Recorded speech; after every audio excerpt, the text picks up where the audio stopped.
Welcome again, everyone. My name is Jessica Lorai, and I'm the Program Director at the Interfaith Center at Miami University in Oxford, Ohio. And our mission at the Interfaith Center is to unify people through relationship building, dialogue, and social action.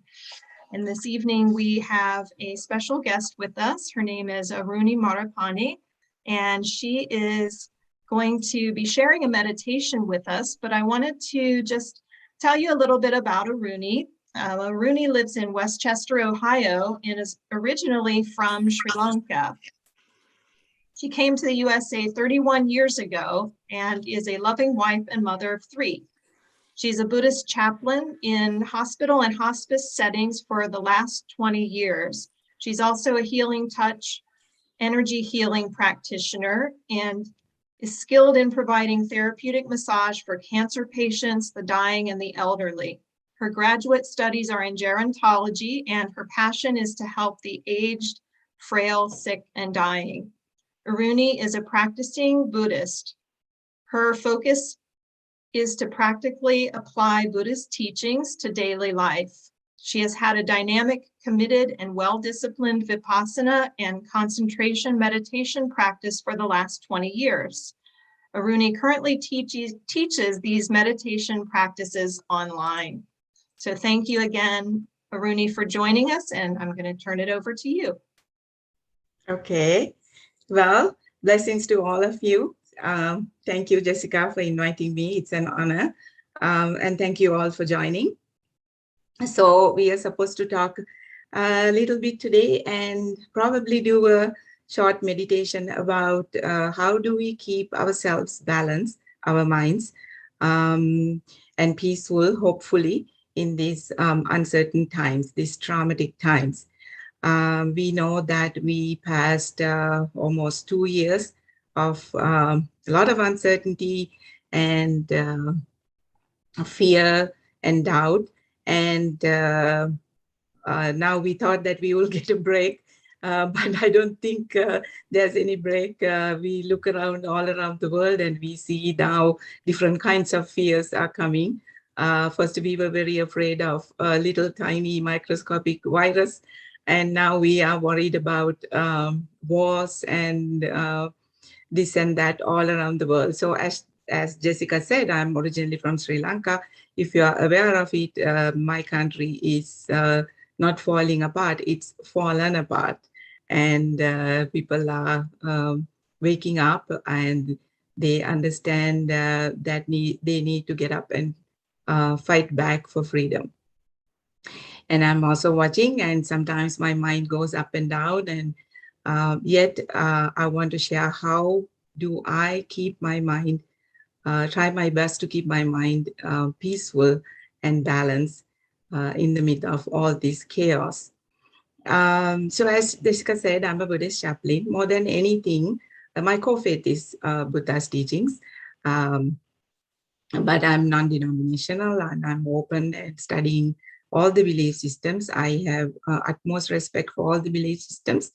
Buddha's teachings, if you know, the very first thing he said was freedom of thinking. He said that do not believe anything just because scriptures say it, or I said it, or anybody else said it. Investigate yourself, ask questions from yourself. If it's only true for yourself, you believe it. And I practice that. So I'm a practicing Buddhist all my life. It has helped me tremendously to do my social and biological roles to my satisfaction, and be a good community member, and more than anything, find so much peace and joy within me. So what I'm going to talk about today is a little bit about things from Buddhist teachings, but they are really true to me because I've been practicing them. So I'm going to talk to you about 5, just a little bit of tools. If you're interested, you can experiment with these things and apply. They are, even though we find them in Buddhist teachings, in fact, they are very universal when you study them. These are 5 factors, 5 faculties of mind, 5 qualities of mind we are supposed to develop. In Buddhist teachings, there are 37 factors of enlightenment. It's like a beautiful spiritual ladder. These, as we grow in our spiritual practice, we automatically grow into, develop, enhance these 37 factors of enlightenment. In Buddhist sense, our ultimate goal is realize the enlightenment. It's another big story, and there's no end to the discussion about what is enlightenment and what not. So we are not here for that now. So in these 37 factors of enlightenment, this spiritual ladder, these five factors, five faculties, these qualities of mind, we are starting from that. When we develop these qualities, these five factors, they become five powers. They are going to be our very powerful factors in our mind. It becomes a powerful force which is going to guide us through our spiritual practice and day-to-day life. And it's because there's no such thing called spiritual practice. Our life is our spiritual practice. So what are these five factors? The very first thing is faith and confidence. The second one is vigor or effort. The third one is mindfulness. The fourth is concentration. The fifth is wisdom. So let's go one by one. So I will do it very quickly. I have about 15 minutes. You can, this is all in internet. You can go and do your research, find and read and understand more. It's just an introduction.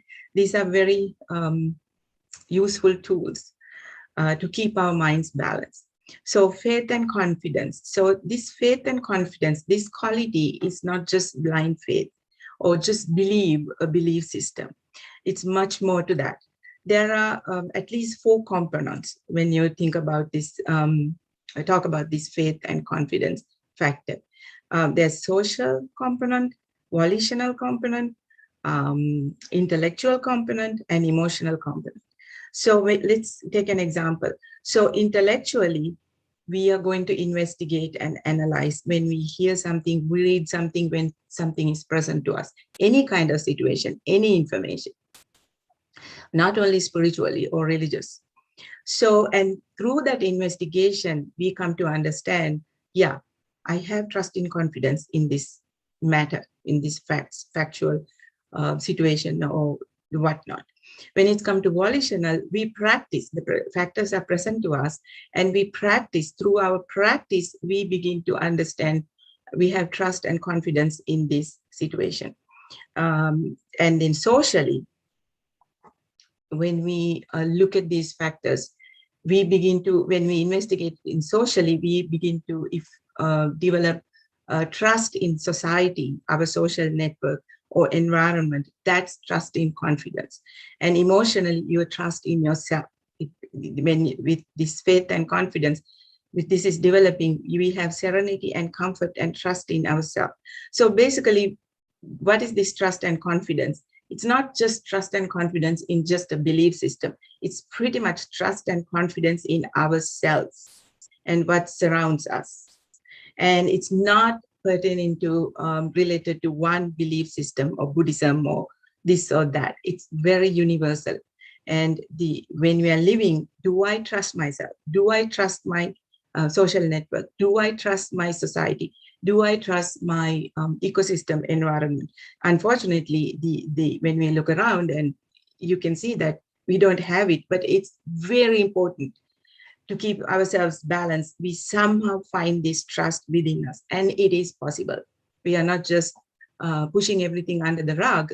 We accept things are happening, ups and downs, and there's chaos outside, but yet this is a larger discussion, but this is the quality we need to first have to go anywhere, spiritually or otherwise. And the second thing is effort. Effort is mainly, if I talk non-denominationally, it's related to our mind, like the vigor and effort that we are putting, we are looking into our mind to have wholesome state develop, enhance, and stop having unwholesome states in our mind. So this, we can expand this, but in short, we are not going to have mindfulness, and we are always guarding our mind with such an effort. We are not going to have unwholesome state in our mind. We are going to protect our minds from unwholesome states, unskillful states, and the opposite is we are going to allow wholesome state to come into our mind and develop those skills where we can bring the wholesome states to our mind. That's, in short, the other quality we are going to develop. And the most important quality, here comes the big giant thing, the mindfulness. So mindfulness today has all kinds of meanings. It's like a big umbrella, and we are under this umbrella, and it can go anywhere, and there are all kinds of meanings depending on the situations. But here, as far as our Buddhist meditations are concerned, and like many meditations are concerned, and the most important meaning I found and I practice is, this is the definition. The mindfulness here is our ability to observe our own mind attention moving from one object to another. It's a skill we are going to develop. It's just not being mindful. It's such an important skill that we're going to develop this skill, that our ability to observe our own mind's attention moving from one object to another. So for example, we are in a situation, or we're watching TV and you see what's happening in Ukraine or somewhere else. It's such a catastrophe and a trauma. And if you develop this skill, you see your mind is moving from this constructive, positive,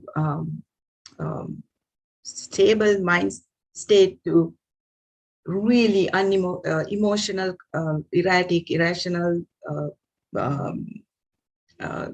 state of mind.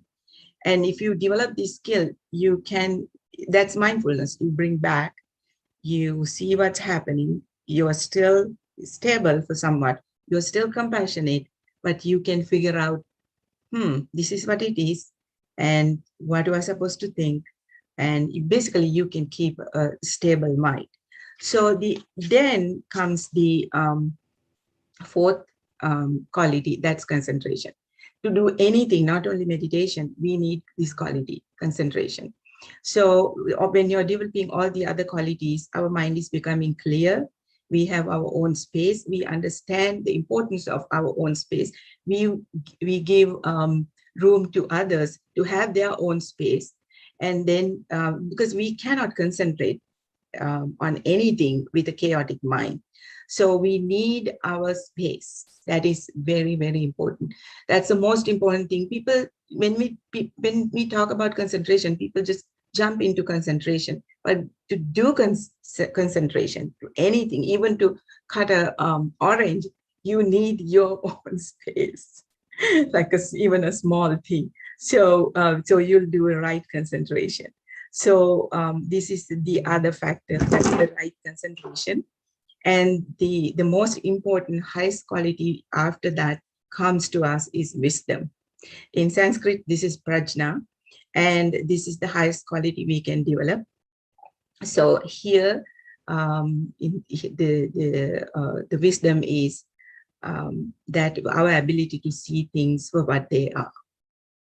It's that simple as that. We are seeing what's happening in front of us for what it is.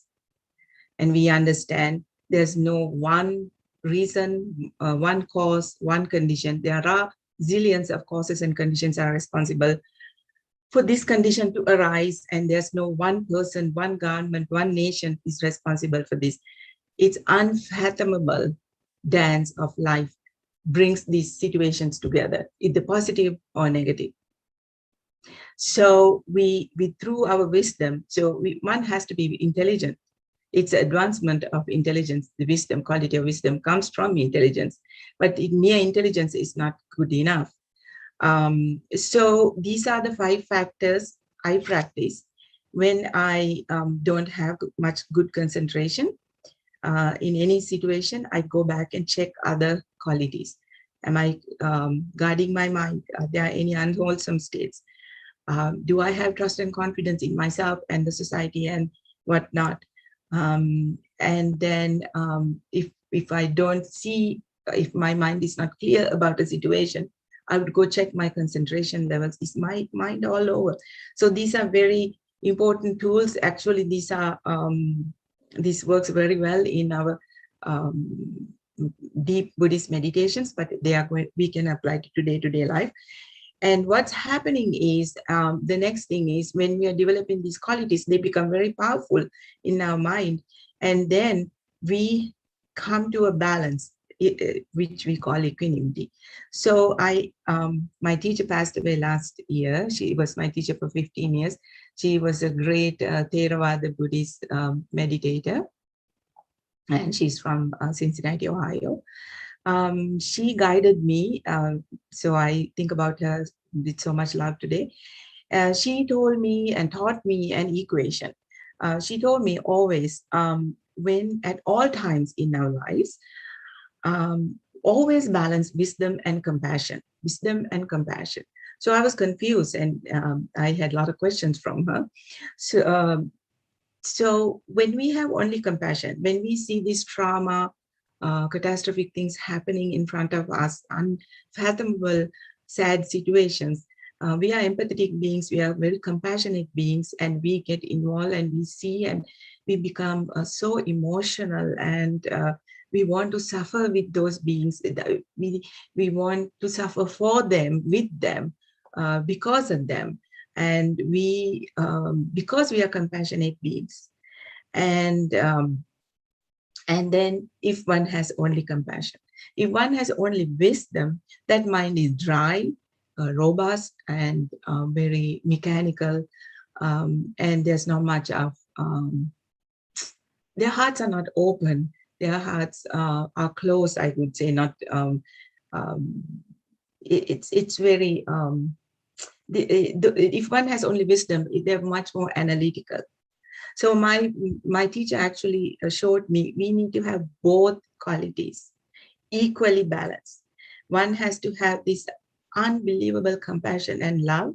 At the same time, we must develop the wisdom. So when the wisdom and compassion are equally balanced, what's arising is equanimity. So we see these situations, what's happening in with ourselves, our families, in the world, and it's our responsibility because we are one. We are interconnected and interrelated. So it's our responsibility as a society to be educated about that, informed, aware of it. It's our responsibility to find solutions, do our best. Yet we need to understand our limitations and the situation's limitations, what we can do, what we cannot do. Just like a teacher, how meditate, you know, like.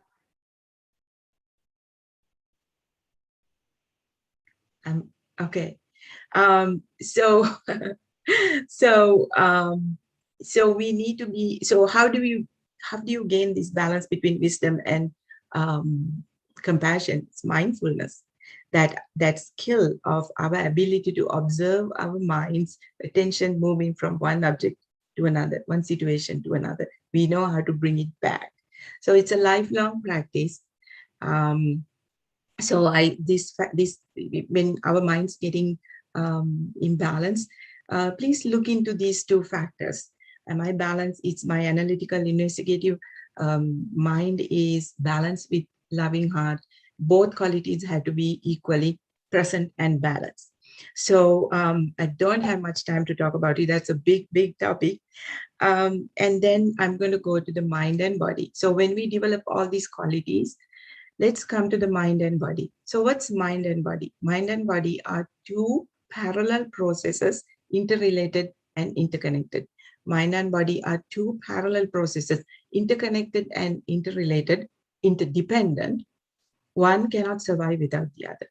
So what's happening is, we all know every thought, a flash of a thought, has a chemical reaction in our physical bodies.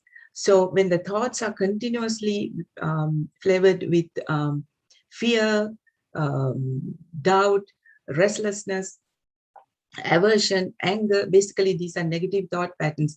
slowly, our bodies are going to form negative reactions in our bodies, and later they're going to come out at distortments, and which we call diseases and premature aging and whatnot. So we need to pay attention. Yes, things are happening in the world, and our hearts are with them. We hold them in our hearts with so much love. Yet it's our responsibility to protect ourselves, our minds and bodies. Even to help them, we need to be healthy. We need to be wholesome people. So we should not feel guilty to come back and take care of ourselves. So it's very important. Every thought is sacred. Every thought has a flavor. Every thought has a reaction, not only inside our bodies, all around us. It's like vibrating all over.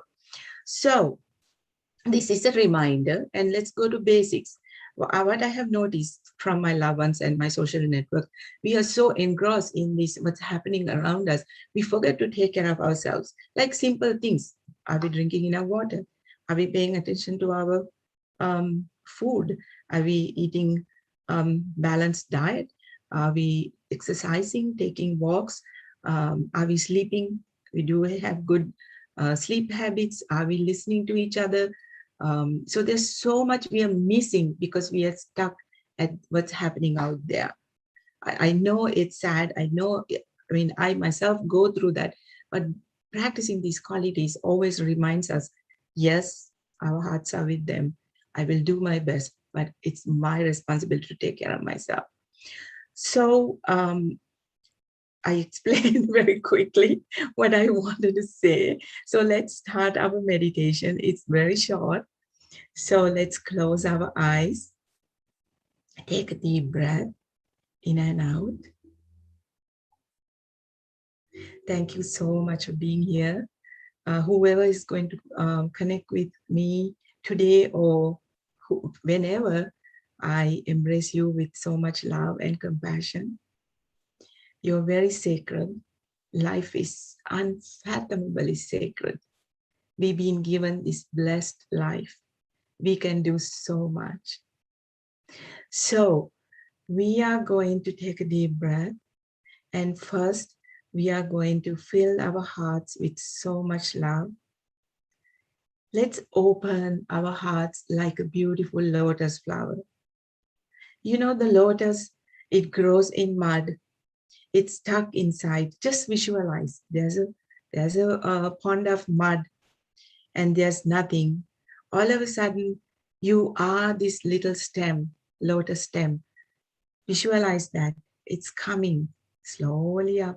And I see a beautiful pink bud, and the sunlight is embracing that little bud, giving life energy, vital energy. And slowly this stem is coming, and this rose colored lotus is slowly opening its petals. And it's so beautiful. It came out of the mud and smiling to the world, giving life, love, light to the world. And whoever passing by, their hearts are illuminated looking at this lotus. But remember, in few days, it's impermanent, just like anything else. It's going to go back to where it was. And it's okay. For the short time period, it was blooming beautifully. It gave light and love. We are just like that. Holding that thought, let's think and hold every being today in our beautiful planet who's suffering emotionally, mentally, spiritually, and physically, who are afraid of wars, who lost their land, who don't have trust, starving. We hold them in our heart with so much love. They are sacred to us. And the beings we can see, beings we cannot see, beings far away, beings nearby. Beings are about to come to our lives who are not born yet. Beings have departed from our lives who are stuck out there. Those souls are confused. We hold them in this sacred heart. All the animals, all the trees, all kinds of beings out there different sizes, different skin colors. We are all one. We love them. We send them so much light and love. May they all be free of any kind of suffering. May all beings will be free of any fear.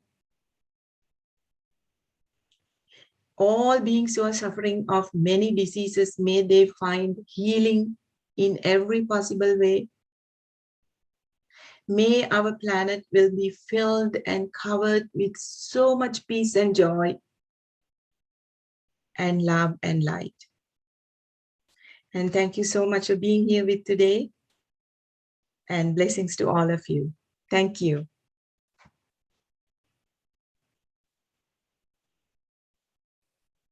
Thank you so much, Aruni. That was beautiful. If anyone has any questions for Aruni about the little talk that she gave prior to the meditation, feel free to unmute or type it in the chat. We welcome all your questions.